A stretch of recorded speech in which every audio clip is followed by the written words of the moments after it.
How's it going, everybody, and welcome back to another edition of LandO's Lock-ins, the series in which we do our darndest, our best, to make the most accurate CDL pick'em predictions possible. There you see the accurate counter, 57 and 39 on the year. To be honest with you, not too bad. Like, given how crazy that Vanguard is, I'm not angry with that score. However, I would like it to be that much higher. We went 7 for 10 last week, and we're looking to improve coming into week number 2 of the Major 3 qualifiers. Now, before we get into business and jump into our first series, I want to let you know that I have started a Twitter community group around LandO's Lock-ins. Yes, that is right. It's basically, if you're not familiar with community or you have not used it before, think of it kind of like a Discord channel, if you will, just a way to connect. I mean, I'm going to be in there, quite a bit chatting with you guys. It is open, so you are free to join whenever you'd like. Of course, there are rules, don't be weird, don't be crazy. If so, you're out of there. And I can restrict it very, very easily. I hate to have to say that, and I know that you guys are going to do it. I just do it just to be safe. But yeah, just a way to like talk over picks, go over predictions, connect with other people who also like to do pick'ems, CDL fans, etc. I just thought it would be kind of fun. I've had the idea for a while. It actually made the community group like months ago, but just never really, I guess you could say, pulled the trigger on it. So yeah, if you guys want to do that, I will put the link to that Twitter community group in the description. It'll be the first link that you have to click. I think you can click it from desktop, like PC, but you might have to do it on your phone. I'm not 100% sure. As tech savvy as I should be, I'm unfortunately not. I am secretly a 45-year-old man in a 26-year-old man's body. All right, so with that underway, let me make sure we have anything else to talk about. I don't think so. I think we're good. I think we just go ahead and jump into matches. And like I said, we have a very, very interesting week. I know I say that every single time, but we have got some games in particular that, to me, very well are going to define the stories coming into the Toronto Major, which I am very, very excited about. Personally, never been to Toronto. I've heard it's a lovely city. I've heard it's very clean, great food, great people. This will be my second time going to Canada. The first time I went, it was very, very cold, and I went to the middle of nowhere. So I feel like I don't have an accurate prediction on how Canada truly is. But I'm looking forward to it. It's going to be a blast. Like I said, these matches are all in preparation for what should be a great Toronto Major. So starting things off, we have got the Boston Breach taking on the London Royal Ravens to kick off Friday. And this, to me, is essentially the battle of the power rank hierarchy, right? The teams who sit in the, I think, the 3rd and 4th spot right now in total CDL points. Who continues to move down and who continues to stay put? Now, that may sound like a weird statement to mention, but you'll understand it as I progress forward and talking about this series. Boston coming into this, we'll start with them. They are 0-1. It just feels like, I don't know, Boston Breach starting to move down, I think, a little bit of the power rankings, right? Directly after Major 2, you have to put them in top 3, top 4, maybe top 5 at the lowest, in terms of where you have rosters sitting. And then we go into the Pro-Am. Okay, then we jump into Major 3 qualifiers, and it's like, okay, where does this team really sit right now? And it just feels like they're losing to teams who are catching fire. We talked about the Pro-Am, right? They lose to Toronto. That was a shocker type of series. They're going to lose to the LA Thieves at the Pro-Am. Both of those rosters not in great situations at the time coming into it, but they both lose to them. And then, again, you are losing to the team that just won the Pro-Am, but they go on to lose to NYSL last week and start things off 0-1. I don't know. It's like the Breach, you always know what you're going to get out of the Breach, and it really depends on the opposing team and how they're going to play. It's like, you know what you're going to get out of Boston.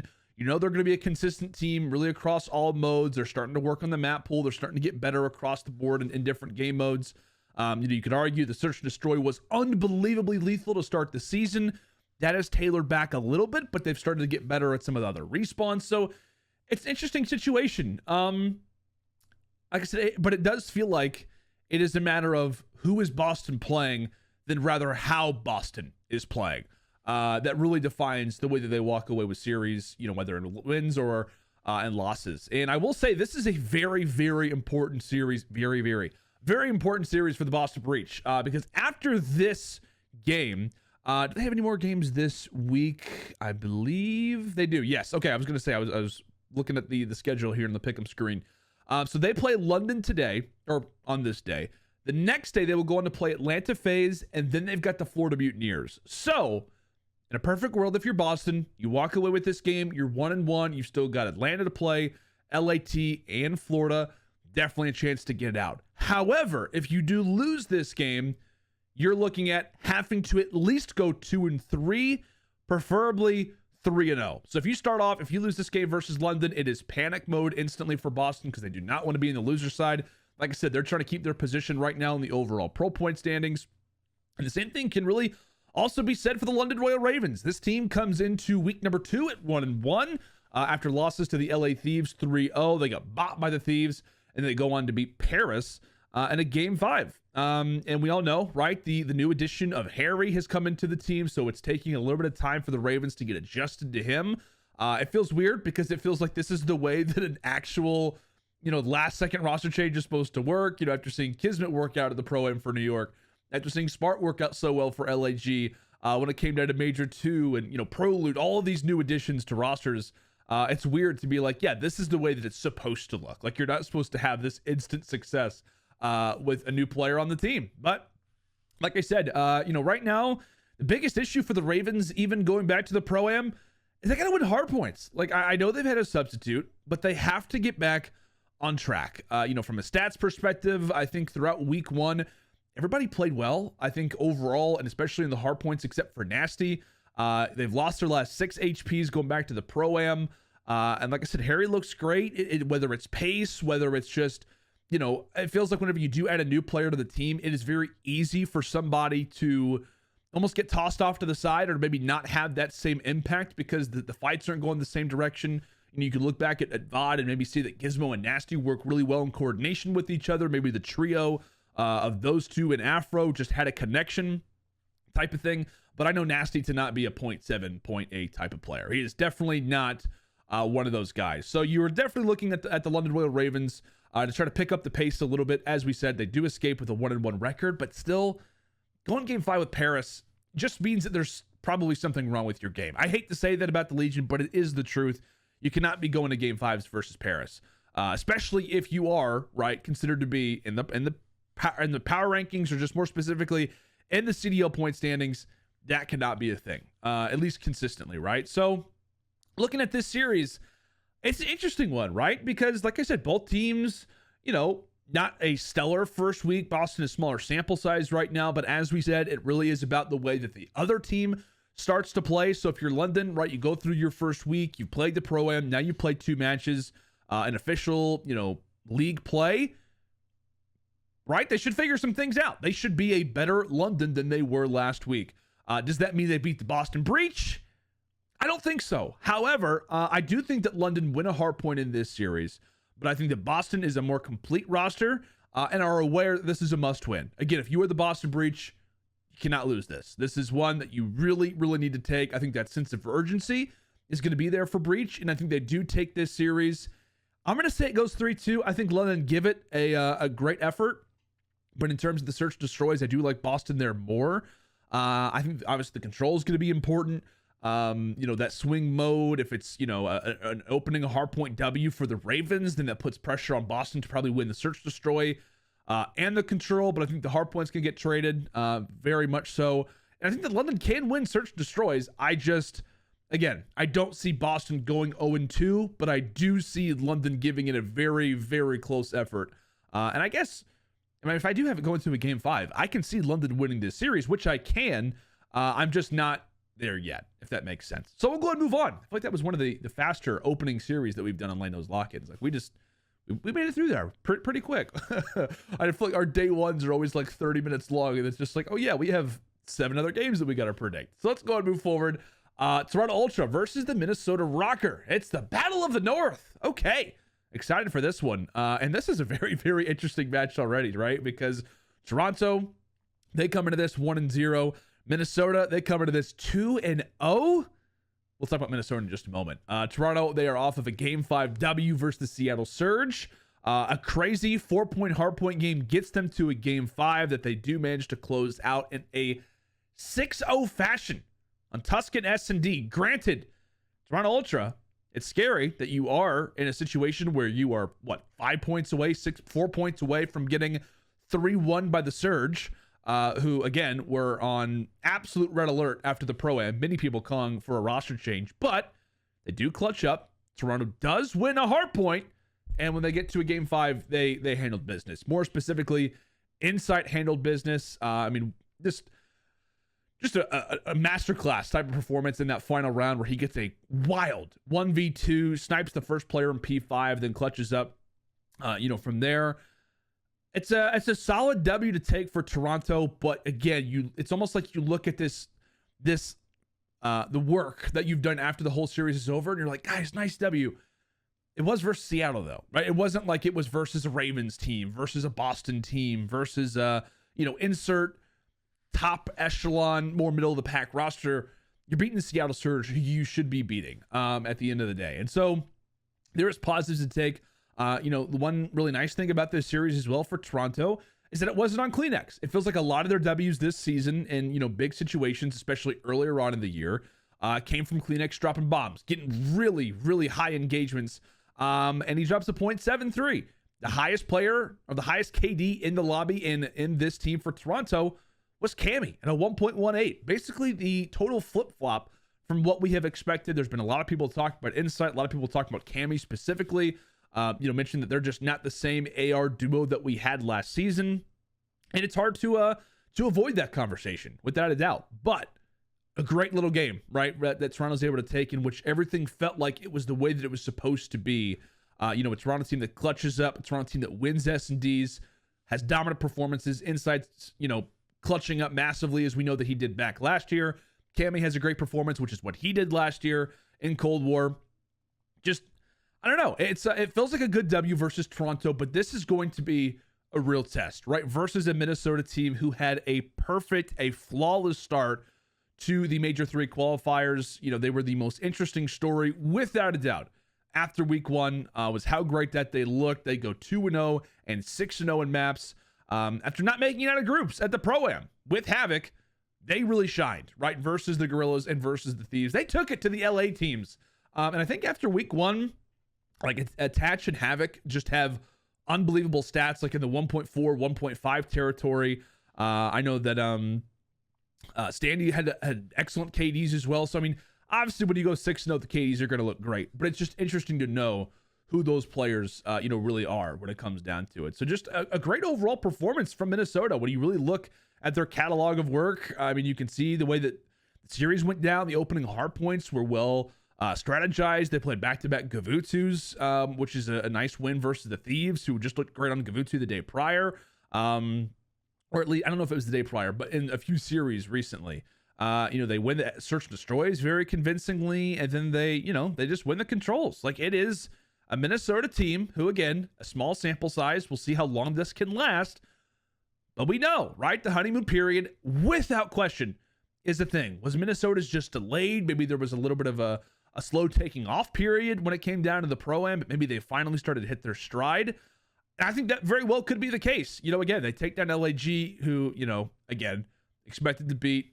They didn't win a single map when it came down to the first week of Major 3 play. But they go in to take on the LA Thieves roster, who had just bopped the Ravens the day before. So it's an interesting situation right now for Minnesota. It's almost like uncharted territory for them to be winning game 1 hard points, dominating Search Destroys, then taking controls. But I will say, at some point for Minnesota, at some point Minnesota's going to lose the map, right? At some point Minnesota, this team is going to lose a series, whether that's in the Major 3 qualifiers, whether that's at Major 3, whatever it may be. My biggest thing is that the way that they eventually start to balance out, however fast or slow that could be, I just want to see them go 50-50 in hard points. Like, I just want to see them have a slightly above average record in hard point, or vice versa. Maybe it's in the hard points they play exceptionally well. Maybe the control is more even, but they're great in Search and Destroy. You got to be solid in 2 out of the 3, and you have to have a specialty type of game mode. At least historically, when we're talking about the CDL, teams have had, when dominant teams in the more higher echelon are specialists at a particular game mode, and they reinforce it by being solid, if not above average, in the other 2. And so that's what you want to see. That is it feels like the blueprint for success. And that's what you really want to see out of this Rocker team. But, I mean, hey, Havoc, not a great Pro-Am, but so far looked excellent here at Major 2. He is going to have, that pace really matched up with somebody like Kleenex, which is going to be fun. Those guys are going to be sprinting at each other.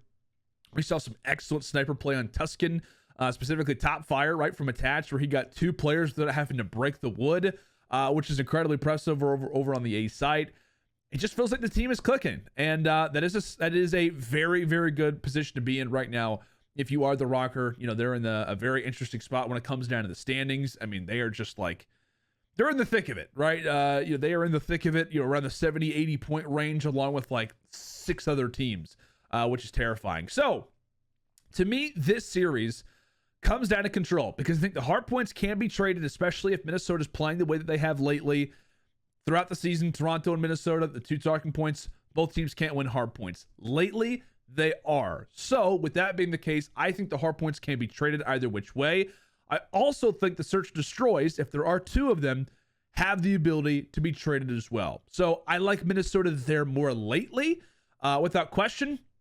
The biggest thing to me is the control. It's going to come down to the swing mode, and to me, Toronto has relied very, very heavily on Berlin. They have not won a control on anything but Berlin since it was added to the rotation at the Pro-Am. And so while I am thrilled, right, about the Ultra, about Cammy stepping up, Insight clutching up, I need to see more. It terrifies me to say that Minnesota just instantly, right? I mean, just the negative talk that they received after the Pro-Am, for them to come right into the Major 3 qualifiers and start off 3-0? Like, is that actually going to happen? And it feels like Toronto was always that team just to humble rosters, right? They're always like a team historically who's like, yeah, listen, we know that you think you're great, but we're going to go and take you down a peg. It's difficult for me to give Toronto the W. Like I said, I feel like with Minnesota, their hard point pressure right now, I feel like with Stanley playing the way that he is, especially, it's tough. It really is. But I think strictly because of that little control nugget that we have, I think I'm going to give Minnesota the W, but I do have it going 3-2. I think we have back-to-back Game 5 situations here, which, again, it's difficult because when it came down to the prior week, it was a lot of 3-0, 3-1 games. Maybe this week is different, with that sense of urgency. Everybody is aware of it. I am going to give Minnesota the W, but, again, this is a series that I can see Toronto taking. I just feel like Minnesota, they're going to be off of that wave. They're going to be off of that hype. I think if Minnesota takes the opening hard point, they're good. They're feeling very, very good about their chances. Especially if there was not a Berlin control in this series, I think it's possible as well. LAT versus Minnesota. There was a Berlin in that. Minnesota did take it. Minnesota did beat LAG on Tuscan 3-1. I'm looking back, like a few of their Pro-Ams, they played Gavutsu, Berlin. So maybe they like Gavutsu more than anything. Toronto, maybe they want to play on Gavutsu if they can't play a Berlin. So, there's some interesting things to think about, but I think the control to me is the overwhelming factor of who walks away with that series. We'll move on to the final match of Friday. LA Guerrillas versus the Florida Mutineers. Interesting one, right? LAG starting off 0-2, yet to win a map. They have yet to win a single map in their last 3 series, even going back to the Pro-Am. I think they've lost their last 9 or 10 maps. I think it's their last 10 maps. Not a great situation. Not a great situation for them, and they've decided to bring back in Gunless. So Gunless is back with LAG after being in an 0-2 hole, and now they face off against the Florida Mutineers, who are also 0-1. So it's interesting, right? Because for the LA Guerrillas, you almost can't blame them, right? I mean, they are the Major 2 champions. The fact that we're going to go into Major 3 being like, okay, our defending champions aren't really the defending champions. It's not the same roster. It is a team that is without a doubt seen the highest of highs and basically the lowest of lows in just a matter of like 4 weeks. It's been a month. They won Major 2 a little over a month ago, and the MVP of the tournament, who I think it probably should have gone to a seam, but technically the MVP of the tournament and Spart is now back to the bench. I don't know. It's I'm not going to be that person to be like, oh, I expected this to happen. I didn't expect this to happen. Whenever LIG won the entire thing, I was like, okay, cool. Like this is a team who we knew had potential to play well, to take down some top rosters. The fact that they did it this way, unbelievable, right? The losers bracket run, everything. But I would be lying to you if I said I thought that they were a top 4 team. Now, it's easy to say that in hindsight, but I think a lot of people, for the most part, had that in the back of their minds. Like, we all loved the story, but it was like, are they for real? And the sad part is that a lot of people who thought, you know what, I like the team, I like what they did, but I think they're more around the top 6 range. Not even that was true, right? Not even that was the case. And, there's been a lot of people talking about, whether it's the Volk, whether, it was just the presence of mind, the honeymoon period was especially strong with the Gorillas. I have no idea. I don't feel like the weapon strictly defined, the LA Gorillas. It's just, I don't know. They just had that search destroy magic. I think it has a lot to do with a number of different things. I think it's just the team having nothing to lose, the team with a lot to prove. They're all hungry to win. It's been when we talk about the core 3 players who have been in this roster since the start, stock very low coming into this team. Whether it's been roster changes, whether it's been, benchings for them, or just not great last few seasons, they had a lot to prove. And I think that mixed in with just the ability to be like, guys, we have zero pressure. We have zero pressure on us to make this run, to make this losers bracket run. Nobody expects us to be here. Spark getting picked up. He's trying to prove himself. I mean, he talked about it. Whenever he won his first series, he was like, okay, the pressure's been lifted off of me. I finally won a series in the CDL after my stint with the LA Gorillas in MW, where I didn't win a single one. I finally done that. The Volk, the search destroy prowess, the fact that they're probably a lot more well researched on now. I think it's a lot of factors, but like I said, it is shocking. It is shocking to see that they have yet to win a series since that W at Major 2. Like we said, lost their last 5 matches. They've been 3-0 in their last 3 series, and I don't blame them for making a roster change. I really don't. I'm not like, LAG, it's not the time to do this. No, it is. It is unfortunately the time to do that. The vibes are just not there. And if they didn't make a change coming to this match versus Florida, they get 3-0'd, 3-1. It's like, well, now they're 0-3. What do you do here? So at least they still have a fighting chance. Like, from a statistical perspective, from a mentality perspective, hey, 0-2, you still have a chance. The problem for them is that I believe that they have some very stiff competition still left up. Right? Because I think they have Florida, they still have Paris and Atlanta to face off against. So they could maybe finish off with a 2-3 record if they get a W versus Florida.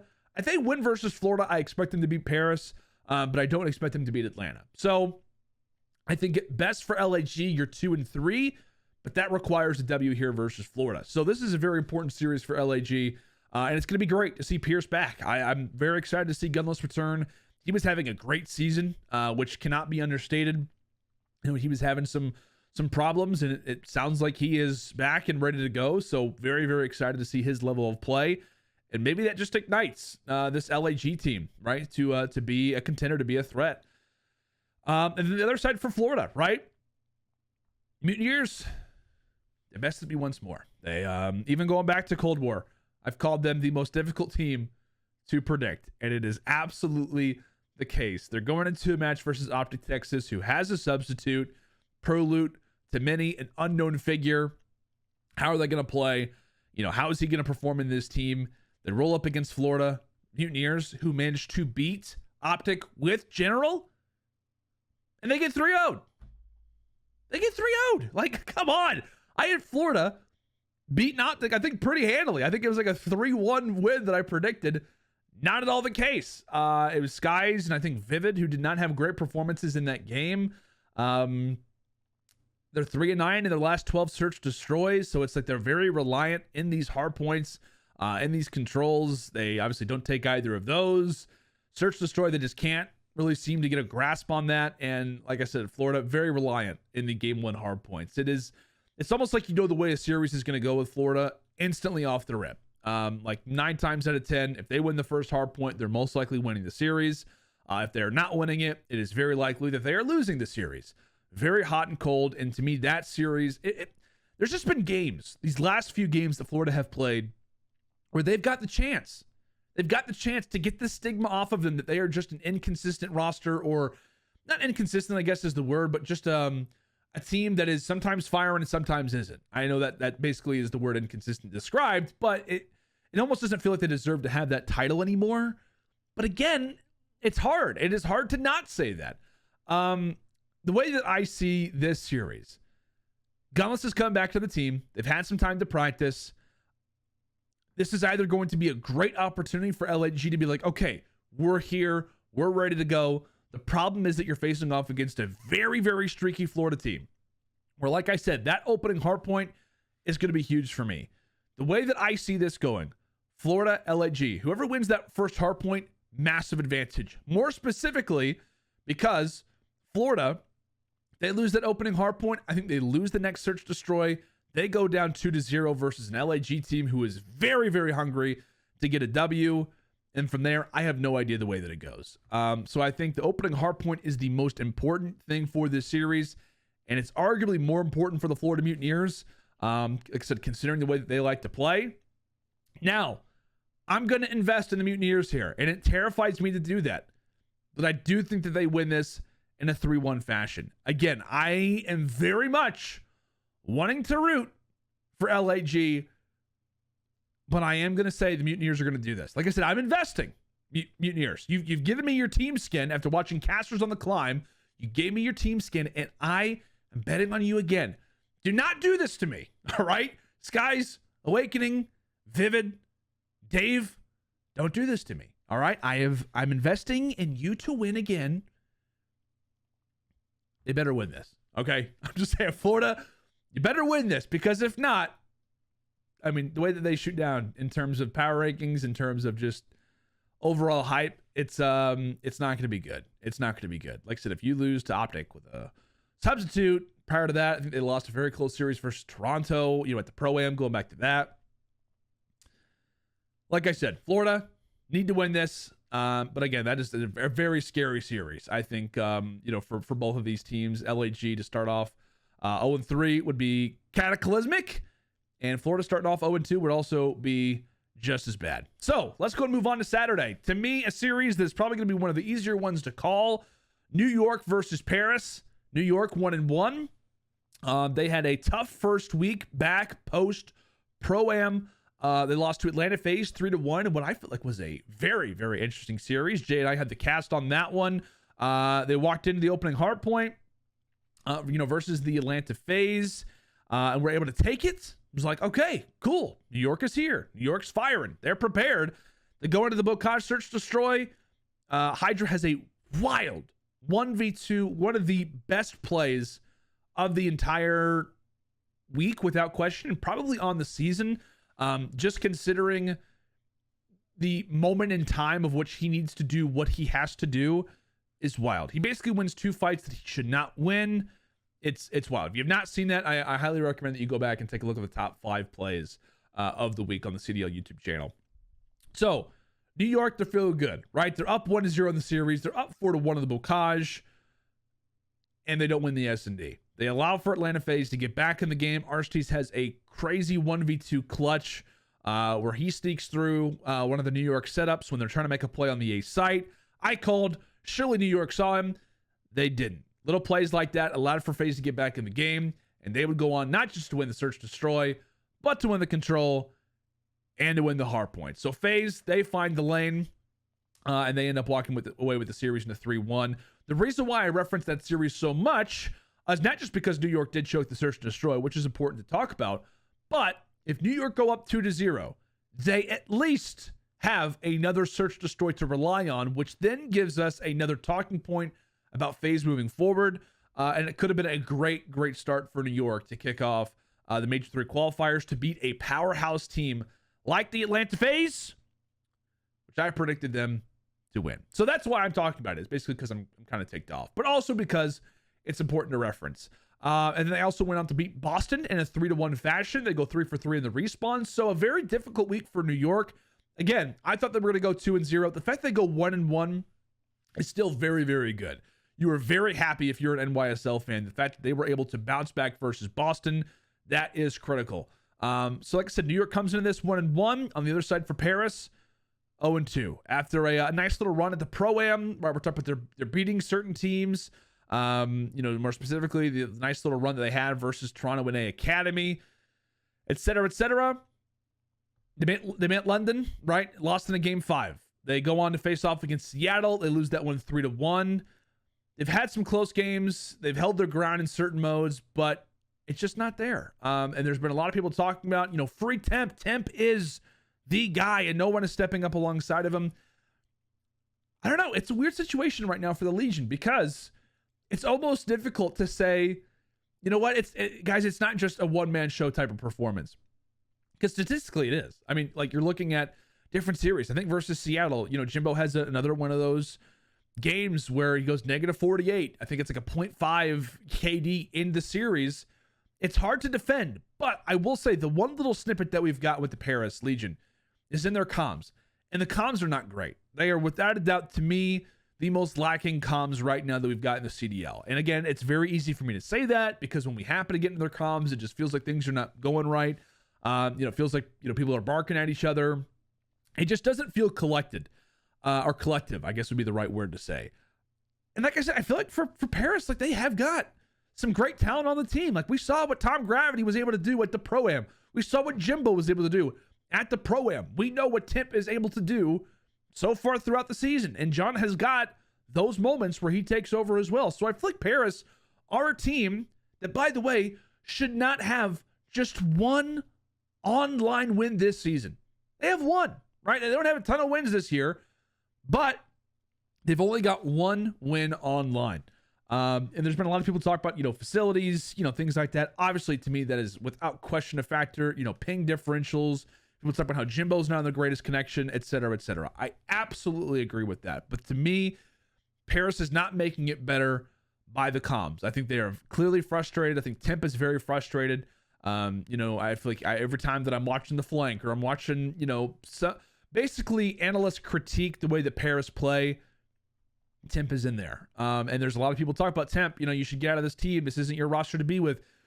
I just think that the Legion get on. They probably do some VOD, but they're just not connected.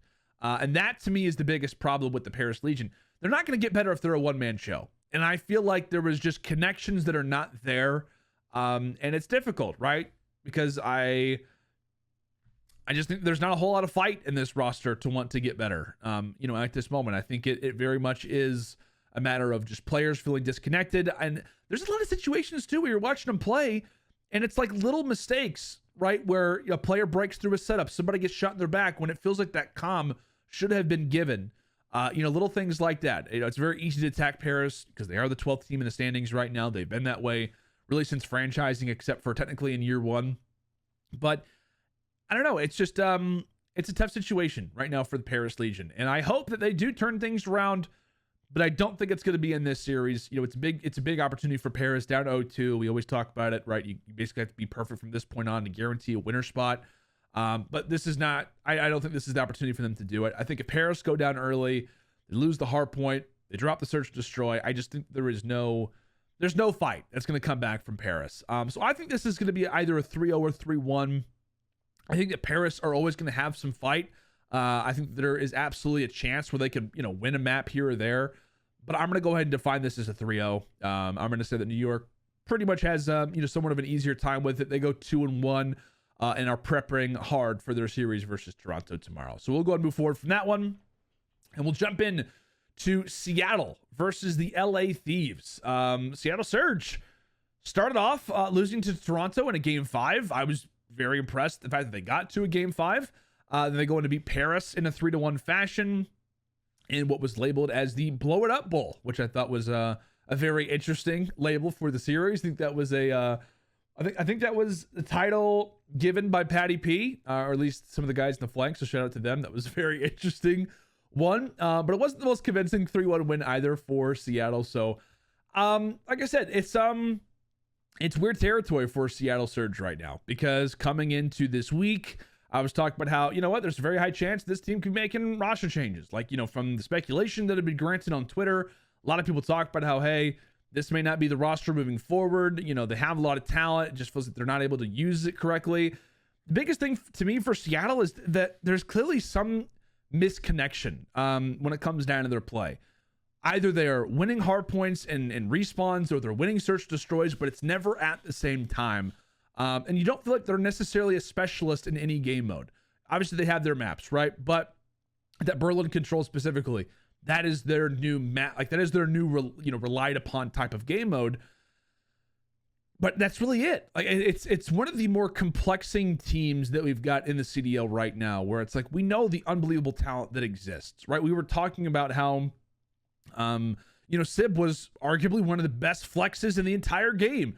Pred looked like one of the best SMGs in the game. Mac looked like he and Pred were one of the best SMG duos. Accuracy is one of the best leaders that we have in the CDO. Given all of those labels, so you know that the talent is there. You know that the ability is there.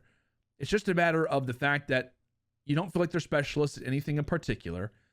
And it feels like if they're not going to be able to master that at some point, they're going to continue to be one of these rosters that occasionally gains some momentum and obviously loses it. I mean, we go from their performance at, what was it, Major 2, right? Where they're able to, best OPTIC at a 3-0. They go to a Game 5 Round 11 versus Atlanta FaZe or Macus on the flu game.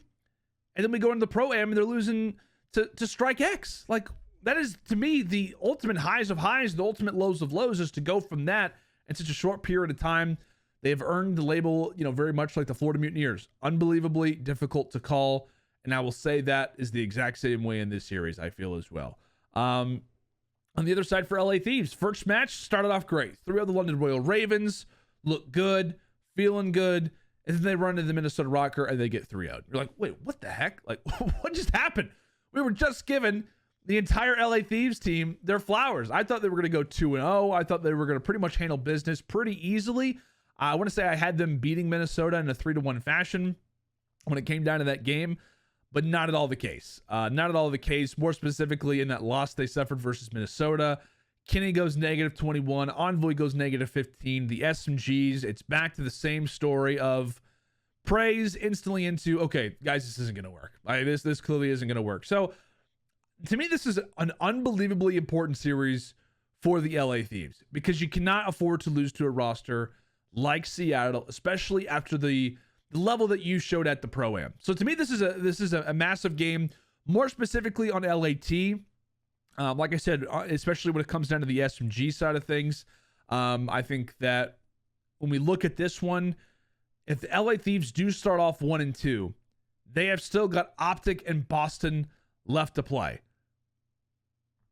So this is almost a must win, right? If you go down 1-2, you've still got OPTIC and Boston to play against. So you're going to have to win one of those to have a chance. You're going to have to win both of those to have a guaranteed spot in winners. So like I said, it is that sense of urgency that I think both of these rosters feel at this moment. I think because of map vetoes in this one, there is a chance we could see a Game 5. I think that we will have a Berlin control where Surge are, in fact, great in that game mode. So that could be a lifeline for Seattle if we're talking about, we like LA Thieves more in the respawns, which I think that you probably should. So with that being the case, that is the one respawn, right? It's just a matter of, can Seattle win a search destroy? Can they shock and win the opening hard point? If that is the case, then they've got two maps, right? If they're not able to do that, then they've got one map. I'm going to say that this is going to be a 3-1, 3-2 in favor of the LA Thieves.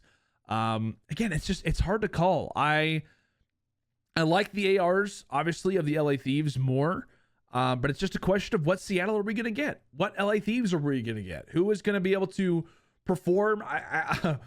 It's one of the more complex series to talk about, just because, like I said, it's a weird spot for Surge because you just don't really know what to say about the team. There's talent there, there's potential there, but are they gonna show up? Are they gonna be that roster on the other side for LA Thieves? A very scary series versus Minnesota, where they drop the first hard point, and you're like, okay, well, now they're in danger of losing the search destroy, and they do that. So I feel like Seattle, in comparison to Minnesota, aren't as well defined. I think LA Thieves got caught off guard in the opening hardpoint loss.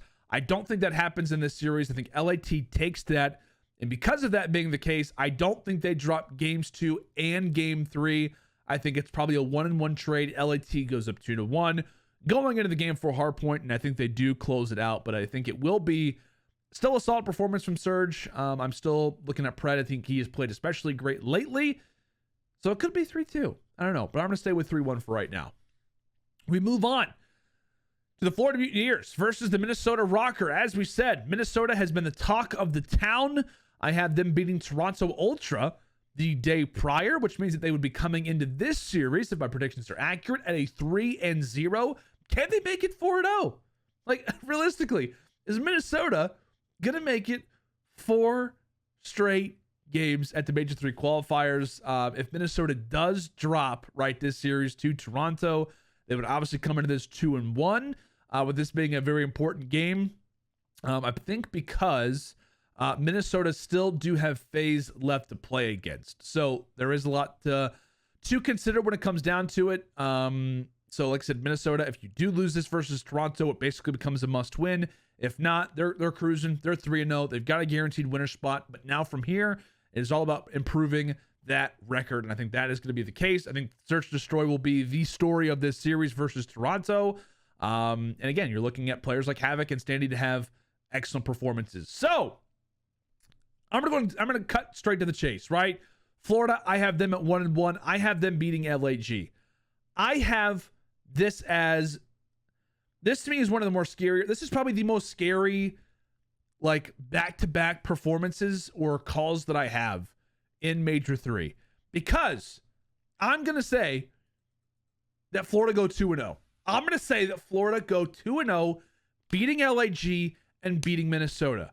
Now, if Florida lose to LAG, I have them losing to Minnesota. If Florida beat LAG, I think that they have a chance to beat the Minnesota Rocker. Now, you're saying, Landon, come on now. Like, you just talked about how you're worried about Florida. You think that they very well could lose versus the Gorillas. I know, okay?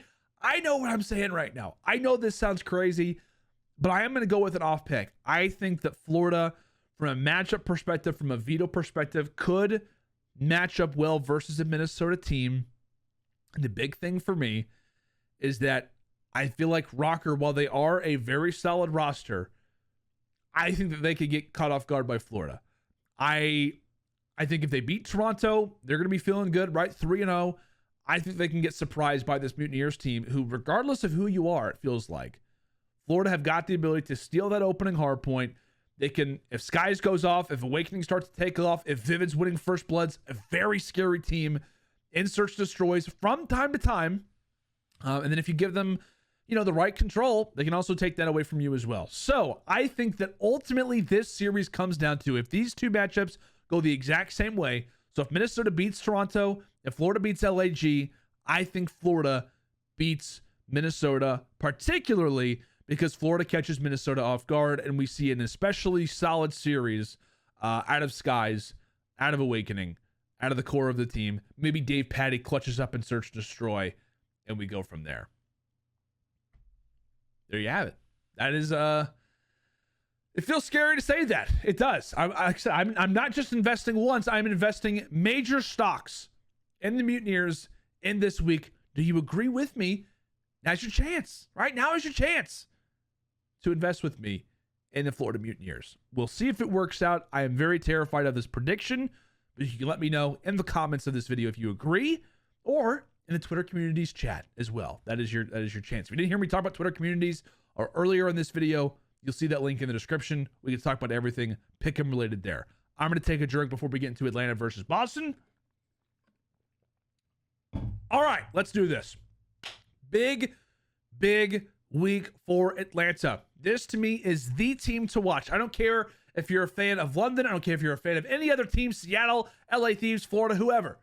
You've got to be taking a look at Atlanta FaZe this week, because they, to me, are the story. Atlanta FaZe are the story of week number 2. They handled business versus New York. Again, a very, very difficult first 3 matchups. You've got New York, the defending Pro-Am champions, job done. You've got the Boston Breach, who, as we said, are a team who we know how they're going to play. It is all about how you play versus them, at least as of lately. And then they've got OPTIC Texas. OPTIC will be coming into this match versus FaZe. Perfect 2-0. They've yet to drop a map. They are looking excellent with PROLUTE in the team. And we'll get more in that series in just a moment. So, if Atlanta can start off 3-0, if they can beat Boston, go into that game versus OPTIC on a very high level, the same thing in inverse. If they drop this series versus Boston, right? If they just happen to unfocused for a moment, right? They lose the search destroy, they lose the opening a hard point, they drop an customary type of map. Celium has an off series, BZ has an off series, etc., etc.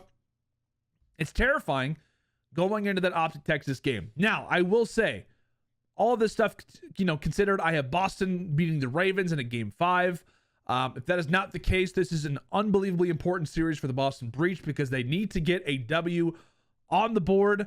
If Boston comes into this 0-2, scary situation because they very well could leave this series 0-3 to kick off the Major 3 qualifiers.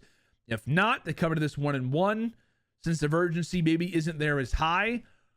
But getting into this one, I've got Atlanta FaZe not just winning this series, but stopping in this series. I think Atlanta FaZe run into this and have a very, very convincing 3-0.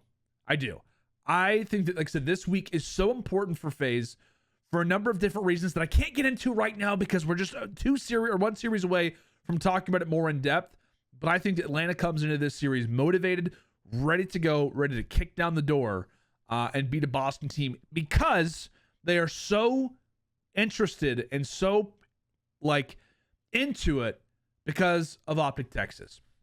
So I think that they come into this game very motivated, very focused, and are ready to take down this Boston Breach team quickly. I think it is a 3-0, 3-1 at best. That is the way that I think this series goes. Boston, take your pick on what map they could probably walk away with. I think their best chance is obviously going to be in the search destroys, and that will be the story for Atlanta FaZe, right? It's going to be in those search destroys. We talk about, their performance in that game mode has not been great, especially, they very well should have lost versus the New York Subliners, right when they were down 1-4 in the Bocage. New York let them come back, and from there, we probably will be talking about how Atlanta FaZe search destroy has got to get better because they went 2-0 down versus NYSL, etc. So, like I said, big moment for Atlanta FaZe. I think they do win the S&D, and because of that, they move on 3-0 sweep. Let's move forward and talk about LAG Paris very quickly because somebody's got to win. Somebody has got to win. Again, this series is either interesting for LAG or not interesting at all. If LAG beats Florida, they're 1-2. Again, some life. If you are the Gorillas, then you beat Paris, then you're 2-2, and there is a chance. But if they do drop versus Florida, you've got both rosters who, in my opinion, will both be 0-3 coming into this game. Paris would be off of a 3-0 loss versus New York, For Paris, is this going to be another winless qualifier? Is this going to be another situation where, you come into a series and it's just like, guys, let's just do our best type of situation? I feel like both teams are in this scenario, both at 0-3.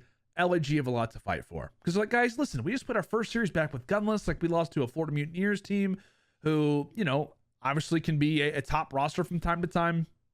I think if you are the Gorillas, you honestly come into this week with some high expectations because you've got 2 winnable series here versus Florida and versus Paris. To me, it's a great opportunity for them to instantly pick up the pace now with Pierce. But if they do drop versus Mutineers, this series versus Paris, I think that they win no matter what. I think LAG has a guaranteed victory in this week, and I think they beat Paris in a 3-1 fashion. I think they just have a lot more to fight for. I think that series versus the Mutineers, they get a chance to pick things up, learn a few things about themselves, and then move on in that game versus the Legion, and then handle business. I think the Paris makes it close. I think the Paris, regardless of if they're 0-3 or 0-2, whatever it may be, coming into this matchup, I think that they are still, going to take at least one map off of them. Okay, the game to watch: Atlanta versus OPTIC, FaZe v Texas. I said that out of order, but it's just fine. This is the game, and I feel like this series, as I said, this week is all about Atlanta. It is all about Atlanta. We don't often say that, right? A lot of the times, last year in Cold War, the stories was always about OPTIC, with the lineup, struggling in the big moments. Can they beat down the Titan-like team in Atlanta FaZe? This season, it's been more about FaZe because of the dominance that they had in Cold War. It is not translated as much into Vanguard. And I feel like the pressure is really off of OPTIC in this game. I think there's going to be a lot of people who toss around, the idea of favorites. Well, you got to call Atlanta the favorites, but at the same time, OPTIC could be the favorites because they are a perfect 6-0 in maps coming into this. PROLUTE has looked excellent, especially in the Search Destroys. He's fit in literally like a glove to what Illy was doing with this team previously. There was no pressure on OPTIC Texas. If they go into this series versus FaZe and lose, well, hey, they have a substitute. If they go into this series versus FaZe and win, what does that say about Atlanta? What does that say about the Atlanta FaZe? Because, as we said, so far on the season, OPTIC is a perfect 4-0 on the year. Technically 3-0 because one of those games did not have Simp in it. They instead had Prestini. OPTIC walked over them in that series 3-0. So technically, in FaZe's mind, they are seeing 4-0, but they're really thinking 3-0. And they're more specifically thinking about Major 1, where they had OPTIC. They had them down 0-2. Obviously, they allow for OPTIC to reverse sweep. They get 6-0 to the Tuscan. Shotzi goes off in one of the opening rounds. They're thinking about that. They're thinking about the loss they suffered versus that team in the finals of Major 1, how they were close to winning it. They're thinking about the loss that they had at the Pro-Am versus OPTIC with General, and which once again, FaZe is up, and they allow for OPTIC to sneak back into the series. Like I said, Atlanta FaZe, if they drop this series, what does that say about them? What does it say about the Atlanta FaZe? Because they've not just been losing to OPTIC this year. They're losing to teams in the Major 2 finals. They're losing to rosters with substitutes. Like I said, versus LAG, I will give LAG all the props in the world because they made the greatest losers run that we have ever seen in COD history. From losers round 1, elimination round 1, all the way to the end. They made the run and they beat Atlanta FaZe in the finals, where hardly anybody expected them to take, despite all of the great performances that they have had. Atlanta has had some of the most defeating losses in franchise history in these last few months.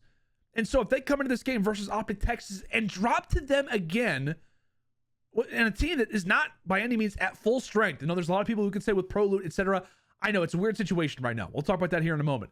But if they do drop this versus OPTIC with a substitute and back-to-back series, General, PROLUTE, Illy, insert whoever you want, they cannot beat the core of this team.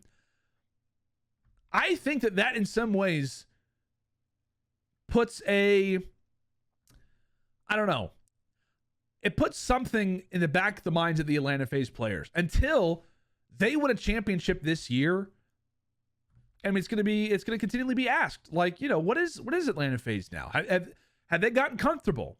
That type of situation. I'm not saying that. I'm just saying that is going to be in the back of their minds. And if they lose this series versus OPTIC Texas, I think it's very defeating moving into the rest of the qualifiers. Even if they win every single game other than that match versus OPTIC, there's a team who continually bests them. There is a team who they continually cannot take down.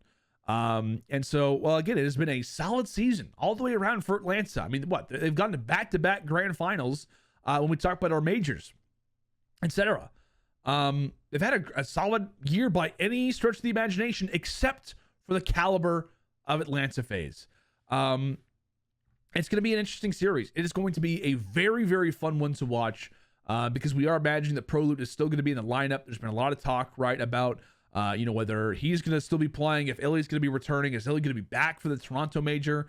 Obviously, he wants to try to perform, in front of his home crowd, obviously being from Canada, being from that area. So there is a lot to think about there. I don't know. This is going to be a blast of a series. Like, this is going to be a very fun series. And like I said, a lot of the time, the focus is going to be on the OPTIC. And it still does need to be on the OPTIC, by the way. Like I said, the fact that they are going to be coming into this match with PROLUTE. They've looked excellent in their last 2 games. 6-0. S&D looks excellent. PROLUTE literally has like a 2.2 KD at S&D right now. It's wild. But to me, this series is going to be about the Search Destroys. It's going to be about the respawns. Atlanta FaZe, I believe, still on paper are the number 1 hardpoint team and the number 2 control team. I think OPTIC is still, by definition, the number 1 control team in the game. So they sit just below them there. So that control is going to be interesting. OPTIC is a way better search destroy team than Atlanta FaZe is right now. Atlanta FaZe were down 4-1 in that Bocage search destroy versus New York. Arshties makes a big clutch. They start to bring it back. If they do not win that search destroy, they go 2-0 down versus New York with having to guaranteed play another search destroy in game 5. Do they take that? Odds would say they don't. So, with all of those things in mind, search destroy is going to be a huge factor, more specifically for FaZe. I mean, like I said, it's just going to be about whether or not they can finally take down OPTIC. Can they finally take down this roster? And like I said, for Texas, it feels like you have got zero pressure on your shoulders, and a lot of that is because of PROLUTE. PROLUTE has been talked about as the perfect addition to this team. He has fit in like a glove to this roster. I think it's been Rambo on the flank who basically said he's like Illy's doppelganger. Whether it's pace, it's strength and search destroy, it is information, it's callouts. I don't think from a leadership perspective, I'd imagine he probably doesn't step up the same way that Illy does. But from a direct gameplay perspective, arrow on the map, he plays exactly like Illy. At least that's what Rambo's talking about. And then from a statistical perspective as well, the numbers are very similar. Like we're talking about hardpoint, we're talking about control, in that 0.9 range, very similar to the way that Illy likes to play. And like I said, it's been 2 series. It's been great performances overall. But the sample size still is not very large. Like, that is something to think about. I think a lot of people are very excited about the performances they've had versus LAG and versus Florida, but you have to take things with a grain of salt from time to time. So with that in mind, there's a lot of questions around OPTIC. I think, like I said, I think it's still questionable, but there was still a lot more eyes to me that should be focused on Atlanta FaZe over OPTIC Texas. I think OPTIC is just overflowing right now with a great situation that could turn into a bad situation possibly. Because if OPTIC does win this series versus FaZe, you're like, oh my gosh, like they're going to start things off 3-0. They're beating Atlanta. They're probably winning search destroys still. PROLUTE is putting up identical numbers to Illy, and they're arguably having better success. Again, you're in the situation where it's like, do we roll with PROLUTE? Like, it's almost a similar situation to LAG. It's like, well, Gunless is clearly not at full strength. He is having to go through surgery. Illy, thankfully not as severe, has the right thumb injury. What do we do here? Do we continue to play with PROLUTE? And that will be the question that firmly gets asked after this series is over, by the way. That is going to get asked more than it has previously. They start off 2-0. Great. They beat 2 teams. They beat LAG. Fine. They beat Florida. Fine. They beat FaZe. Again, that is where the questions really get asked. And I think from OPTIC management, I think from Illy as well, he starts to wonder, should I allow for these guys to continue to play if I'm not at full strength? We still don't know where Illy sits right now. I think there's a chance he shows up maybe in week 3. I think if Illy does not play in week 3, I don't think he should play in Toronto. That is just my personal perspective from a practice point of view. And I think that's just the way that OPTIC will look at this. If he doesn't play next week, he probably doesn't play in Toronto. If he does play next week, he most likely plays in Toronto. So that's just the way that I look at it. That is the way that I shouldn't say the way that I think it should go. That is just the way that I think that OPTIC will play this out. And it's going to be interesting, like I said, because I'm sure that Illy wants to play in Toronto. Like I said, he's from there. That is where the guy is wanting to play, in front of his home crowd, probably in front of some family, etc. That is where he's going to want to play. But a massive series, really, from the conversation point perspective for OPTIC with PROLUTE versus Illy, etc. A big situation for Atlanta FaZe because, like I said, if they go down, that is going to be 0-5 on the year versus OPTIC. And 3 series, that would be losses to OPTIC, not at full strength. Not at full strength. Or excuse me, two losses with OPTIC, not at full strength. So it's going to be a fun game. To me, this is one of the more interesting matchups that we've got probably in the entire qualifiers as a whole. Like looking at Major 1 all the way into Major 4, this to me is one of the most interesting ones. Obviously, it's Atlanta versus OPTIC, which is, the most exciting pairing without a doubt that we've got in the CDL. But even with OPTIC not at full strength, with PROLUTE in as a substitute, the storylines are there. And that is what makes this game so exciting to watch. If Atlanta wins that game, okay. That to me is where things start to get evened out a little bit more. That is where we're like, okay, cool. Atlanta FaZe, they're still in a good groove. And then Optic, it's like, okay, cool. You know, they're not exactly top tier. There is absolute conversation to bring in and say, well, look, when Illy's playing, Illy hasn't lost to FaZe, right? I mean, general, obviously, they beat that Atlanta FaZe team, but there is a conversation there. And then there is an opportunity for fans to have the idea of, okay, well, General was able to beat Atlanta FaZe. PROLUTE wasn't. Illy hasn't lost to Atlanta FaZe. So if you're looking at a tier list, if you're thinking General, PROLUTE, Illy's at the top, General's in the middle, PROLUTE's at the bottom. Right now, PROLUTE's at the top when we talk about, you know, versus General, etc. So again, an interesting situation. The way that I look at this series is, again, I think this one is way more on Atlanta FaZe. Optic has zero pressure, and that means that they could walk away with this game. Search Destroy especially, I think that Optic can take and probably should take. However, I've got a feeling FaZe cannot afford, to me, for the future of this season for them, honestly, cannot afford to lose this game, and I don't think that they will. I think that Atlanta FaZe takes it 3-1, maybe 3-2. I think this is a great series. I hope that it's not a beatdown either which way. I hope that it is a solid series all the way around, but I think that FaZe do take it in a 3-1 fashion, and I think that they have the ability to win the Search and Destroy. Again, should they take it on paper? Absolutely not. That's just what I'm saying. I think is the weird element of this series is that FaZe can take the S&D. And with that being the case, I think that Atlanta FaZe not only beats Boston, but they beat Optic. And then, like I said, they are, again, the favorites possibly coming into the Toronto Major. And then we have that conversation of, can they finally do it? If they can get to the finals, can they finally win a major? Is it going to happen? So, interesting spot. But, like I said, if this turns out to be this direction instead, we've got chaos. We really do. We have got chaos in the CDL, because then it starts to bring up Optic with PROLUTE 3-0. They're beating FaZe. What's the call here, right? Are we really going to make a substitute in week 3, bring Illy back in? If he isn't at full strength, if he's 90%, do we bring him back? A lot of questions to ask. And on the other side for FaZe, I think it's demoralizing to lose to a team, again, who does not have their full 4-man lineup, with Illy not in the team, still losing, possibly Search Destroys, which I think if they do, it's going to come down to those S&Ds again. How does that make Atlanta feel coming into that Major 3 tournament when they know there's a team who's going to have their number?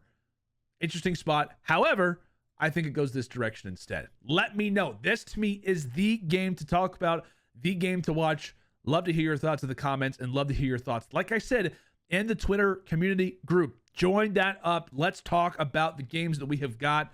Like I said, link in the description for that. Last game, as we've crossed over the hour mark, Toronto Ultra versus the New York Subliners. NYSL, to me, coming into the series, will be 2-1 off of a 3-0 win, or just a solid win versus Paris.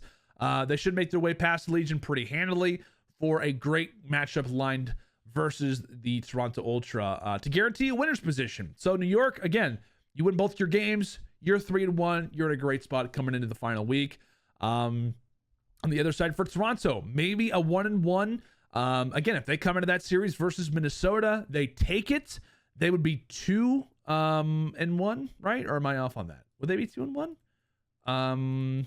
Wait a second. No, they'd be 2-0. My bad. They'd be 2-0 because they did lose just one series in week number 1. So, like I said, this is another fun one to talk about. This is an interesting one to, I guess, elaborate on a little bit, because, like I said, I think that this is more going to be on how Toronto plays. How is Ultra going to come into this game, beat an NYSL roster that just looks very, very complete right now, that looks very motivated, that has Hydra, that has Paul X, that has Kismet, that has Krim.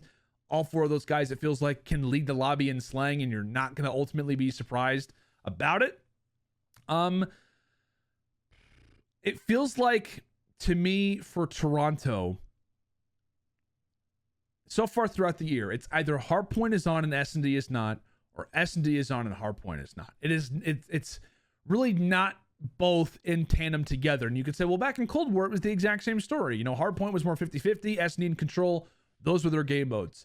Again, I get back to this thing for Toronto, and it's like, well, Hardpoint by no means has been the story for them.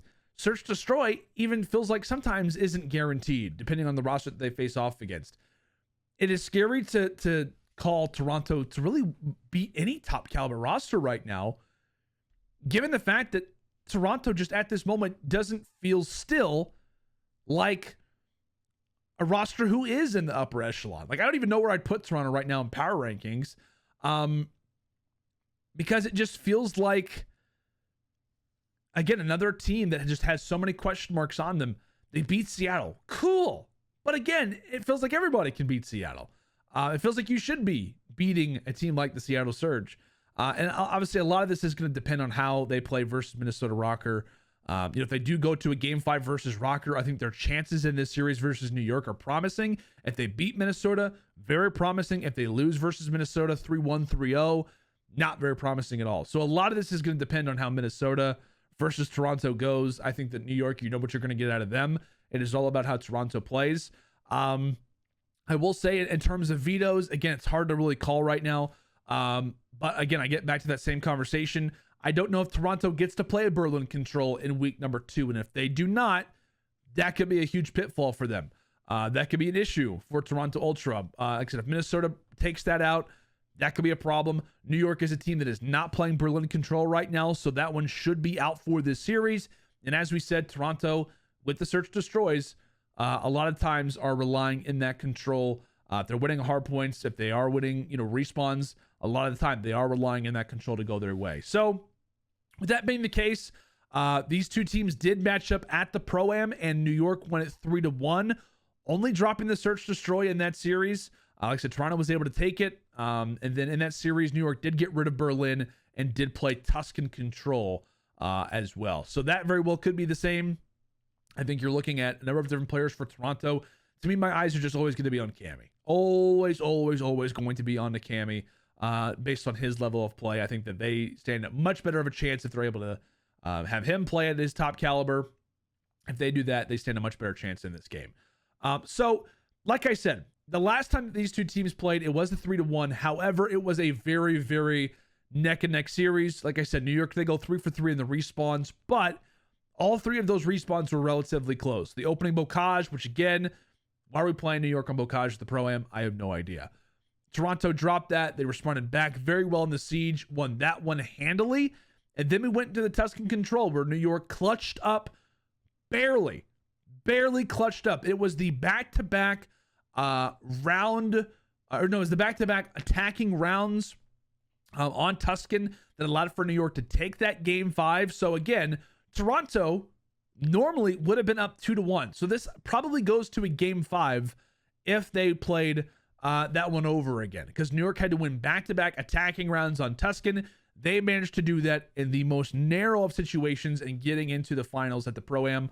And then in the Tuscan Hardpoint, it was a 9-point game as well, which also came down to the wire. So, like I said, I think that New York are still that same team at the Pro-Am that they are right now. But I think, again, Toronto, if we do see that Tuscan again, we know that they can take it. We know that they have recently played New York very close on this. So I think this goes down to a Game 5. However, I do have the subliners walking away with it. I will say this could be one of those series that we look back on and we're like, gosh, I wish we would have chosen Toronto, because we saw the method for it. We saw the blueprint for it when it came down to the Pro-Am. However, I am going to give NYSL the nod.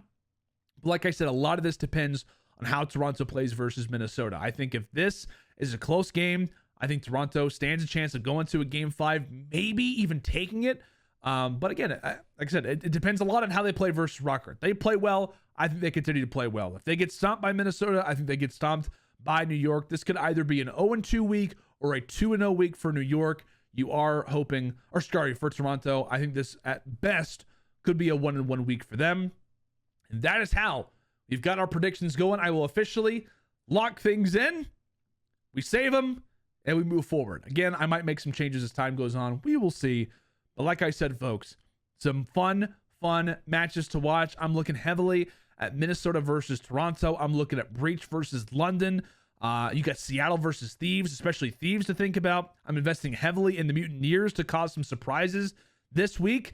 Atlanta FaZe, to me, are the story, without question, as well as OPTIC coming into week number 2 of our qualifiers. Because if Atlanta FaZe get past Boston, they've got a very, very intense series versus OPTIC Texas. So many storylines on that. Like I said, I think you're looking at New York. I think you're looking at Toronto. I think you're looking at LA Thieves, Minnesota, Florida. You're looking at so many rosters coming into this week. And that is why I said this week to me is going to be such a fun one to watch, because we will learn so much coming into our final week of Major 3 qualifier play leading in to the Toronto Major. I've been talking for a while. It feels like my voice is lost. Thank you guys so much, of course, for tuning in to this week of LandO's Lock-Ins. I will be back again next week, and then also breaking things down when it comes down to the Toronto Major. It's going to be a blast. I hope that you guys do enjoy our slate of games that we have got coming into this one. If you have not done so already, make sure to like the video, drop a sub on the channel. Would greatly appreciate that as more content is ready to go throughout the rest of the season and into the off season, moving forward in the future. Would greatly appreciate it. And also, if you have not done so already, join that Twitter community group. Again, we're going to be talking in Twitter. I want to see your guys' thoughts on these matchups. Maybe even send some screenshots into the channel. Let everybody know your thoughts and opinions on these games. And who knows, maybe together we can all dramatically improve our overall performance and pick them predictions. So with that, final send-off. Thank you guys so much for tuning in, and I will see you all next week. Enjoy yourselves.